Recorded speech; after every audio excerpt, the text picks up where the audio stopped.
Actualmente vivimos en una ciudad que es la capital del país, la Ciudad de México, que dentro de los programas gubernamentales, dentro de la propaganda del gobierno del Distrito Federal y en el contexto de la violencia emergente que tenemos en el país y en muchas ciudades que están totalmente en descontrol, en la que nuestra ciudad aparece como una ciudad muy tranquila, libre de violencia y en donde la convivencia y las relaciones sociales se pueden desarrollar libremente en barrios, zonas, comunidades. Pero esto es más bien una paradoja que tiene dos componentes. En primer lugar, como lo muestra la ilustración, la gráfica que está expuesta, la Ciudad de México tuvo una época muy cruenta, muy violenta en los años 90, como todos recordarán. Era pues ahora sí como que la ciudad que era la entrada o la puerta del infierno, porque era realmente una ciudad en donde los delitos estaban, digamos, al alza, no había control, la policía no solo no controlaba a los delincuentes, sino inclusive contribuía al problema de la inseguridad. Hubo intervenciones de gobierno que fueron ineficaces y después también hubo inclusive intervenciones del ejército, es decir, fue una ciudad que tuvo muchos problemas de inseguridad en los años 90, particularmente entre 1994 y 1999.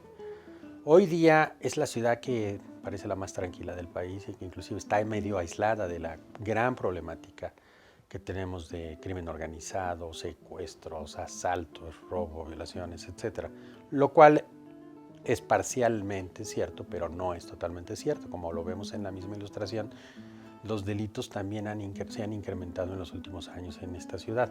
Hubo un descenso de los delitos sistemáticos durante prácticamente 8 o 10 años y ahora lo que estamos viendo es que la ciudad no está libre de la problemática que vive el país, no obstante que sigue siendo mucho más tranquila. ¿Cuáles son los factores que explicarían esta aparente paradoja que decimos, ¿no? Una ciudad más tranquila en una sociedad y en un país con muchos problemas de inseguridad, ¿no? Y con grandes retos. Creo que hay tres temas que vale la pena destacar que contribuyeron a que mejoraran las condiciones de vida de la población en materia de inseguridad. Una fueron las conductas de autodefensa, vamos a decirlo así, de todos los pobladores nosotros, en la que pues adoptamos prácticas de cuidado muy especial, desde no llevar valores, dinero, de cuidarnos más, no salir a la calle de noche, cuidar más los automóviles, cuidar la casa, ponerle rejas, comprar aparatos de seguridad, en fin, una parafernalia y de miles de cosas. Y ustedes pueden ver cómo la ciudad en todos lados está enrejada, vamos a decirlo así, ¿no? A cualquier changarrito que ustedes vayan, el señor está atrás de unas grandes rejas, ¿no? Y pues atiende en los barrios populares, pero pues atrás de las rejas, ¿no? Y en los barrios de clase media y clase alta, pues hay zonas totalmente cerradas, ¿no? Condominios o zonas privatizadas en las calles, ¿no? Entonces esto es un efecto que obviamente contribuyó a mejorar las condiciones de la población, pero no de toda la ciudad.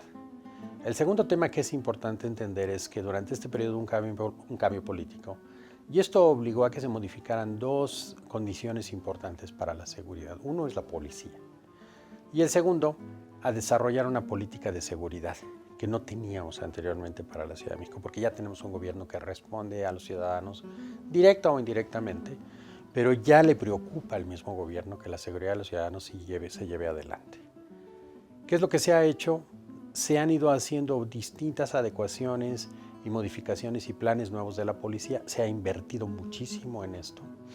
El gasto público llegó a ser en algunos años, entre 2003 y 2006, de 30 centavos de cada peso del sector central de la ciudad, del presupuesto del sector central, que es uno de los presupuestos más grandes del país. En seguridad, se invirtió en cámaras, como todos nosotros sabemos hoy día, las cámaras son importantísimas para detectar muchos problemas de seguridad o hasta también problemas viales. Y también por el otro lado, se creó una política de seguridad que atiende o pretende por lo menos atacar algunos de los problemas, ¿no? El resultado es una relativa reducción de los delitos entre 1999 y 2006-2007, hasta que después se estancan y tienden al alza hoy día por muchos otros motivos. En segundo lugar, la ciudad ha tenido buena época económica que no la tuvo en los años 90. Recuerden de nueva cuenta que el estancamiento económico también le pegó a la ciudad, la obra pública se estancó, en fin. Ha habido una enorme inversión pública en esta ciudad. Y la política de seguridad se ha integrado de manera de que se han reformado las leyes y se han ofrecido nuevos proyectos de seguridad para sectores, para empresarios, pero también para clases medias. Inclusive ya hay un programa de seguridad vecinal o barrial que más o menos está dando algunos resultados ambivalentes. Este es el primer tema.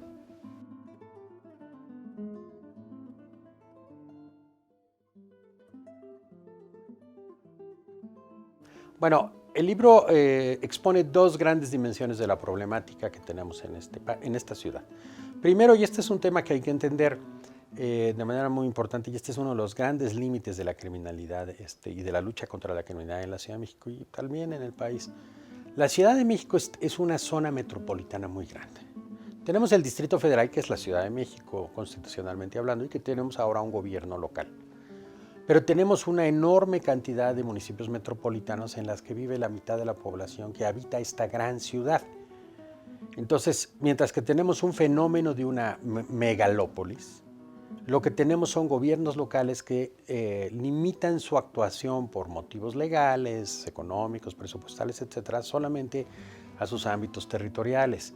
Entonces, lo que ocurre, como también lo podemos ver, por ejemplo, en el mapa que está expuesto en el trabajo, es que los delitos se distribuyen de manera espacial a lo largo de todas las delegaciones y municipios de la ciudad. Son 37 municipios, de los cuales el mapa muestra solo 17. Y además hay ciertos patrones que se manifiestan ahí. Digamos, del centro al norte y del norte al oriente es en donde se han concentrado la mayoría de los delitos en los últimos 17, 18 años, que es la estadística que yo he estado manejando. Y estos delitos son de diverso orden. Vamos a hablar nada más por ahora de tres temas que son importantes. Primero, el homicidio. El homicidio en la Ciudad de México ha tendido sistemáticamente a la baja y también en la metrópolis. Pero en los años 90, reiterando de nueva cuenta, teníamos tasas de homicidio de 100, 110 muertos por cada 100,000 habitantes, que es lo que tenemos en muchos de los municipios metropolitanos con grandes problemas hoy día, como por ejemplo Monterrey, o algunas ciudades de Michoacán o inclusive de Morelos. Tasas extremadamente altas de mortalidad por agresiones, por homicidios. Esto ha cambiado y entonces lo que tenemos es que en los municipios periféricos de la metrópoli, la periferia metropolitana, de tener de 100 a 110 muertos por cada 100,000 habitantes, hoy tenemos 35, 40, es decir, ha caído dramáticamente, pero siguen siendo muy altas, son más altas que la media nacional, que hoy día que es alta está en 26, y mucho más altos que la media de la Ciudad de México, que está abajo de 16 por cada 100,000 habitantes, es casi el doble.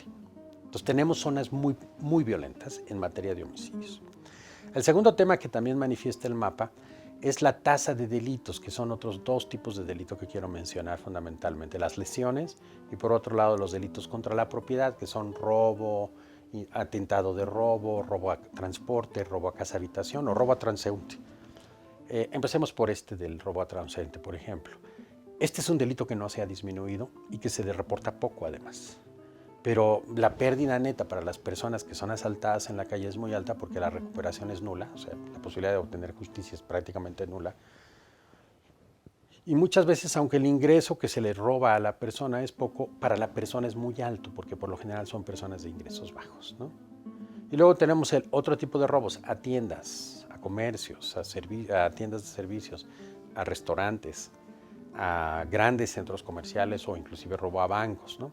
El robo a bancos ha caído dramáticamente en los últimos 20 años. ¿Por qué? Porque después de la privatización bancaria los bancos han tenido que invertir en seguridad y han repercutido los costos a los clientes, pero hoy día no tenemos el ahora sí que el asaltabancos, que era el índice que se utilizó en los años 90 para ver la inseguridad del Distrito Federal, ¿no?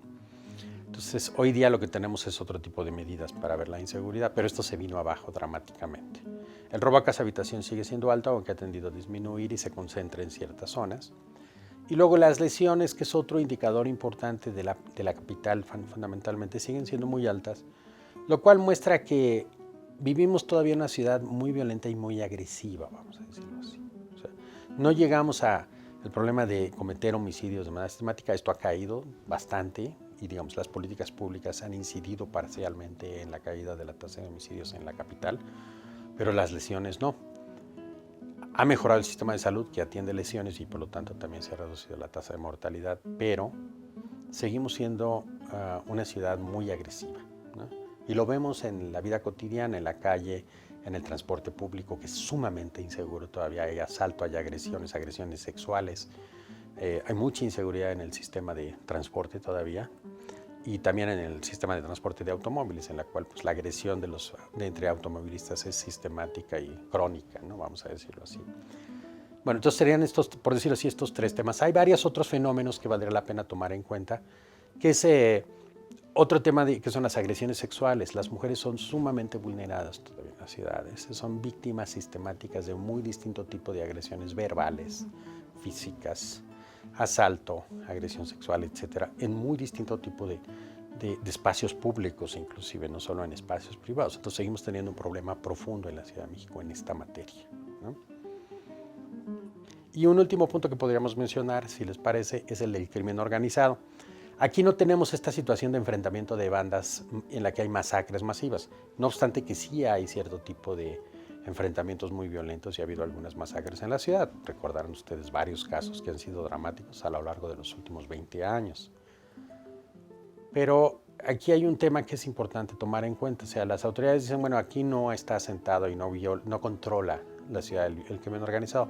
Sin embargo, por la naturaleza económica de la ciudad, la capacidad económica, por el tamaño tan importante de la economía informal, que también tiene un componente fuerte de economía ilegal, hay muchas asociaciones y muchos tipos de delitos que son realmente formas de organización criminal sistemática. Por ejemplo, el robo a automóviles no es una cosa, digamos, azarosa, ¿no? Hay una cadena muy completa. La trata y el comercio sexual también está envuelto en redes de crimen organizado. Y de ahí el narcomenudeo, que aparece como un problema, digamos, de otro orden, significa, obviamente, de que la distribución de drogas en la ciudad es muy grande y de que, por lo tanto, sí hay también bandas de crimen organizado que operan en esta ciudad, por darles 3 ejemplos.